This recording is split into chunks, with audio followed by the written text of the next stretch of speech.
Hello, Marvel Hotline. Hi, this is Mark Waid, and you're listening to Marvel Hotline. Today we'll be talking about Amazing Spider-Man number 612.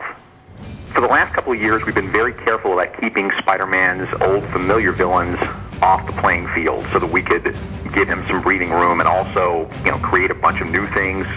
But more than that, create a real demand for those old villains so that they don't show up every 3 issues and they're not everywhere. So they're special because they haven't been in play for a while, guys like the Rhino or Electro or some of the other upcoming villains in Gauntlet.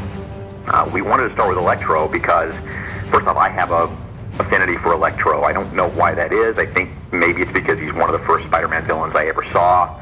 I also just like the green and yellow contrast to Spidey's red and blue. I like the crazy maniacal way that Electro can be. I mean, a lot of Spider-Man's foes are punchy guys or throwy guys, but there's not a whole lot of just belt you with energy until you scream guys, and I really dig that about Electro. This is going to be the deadliest period in Spider-Man's life. It's going to be relentless.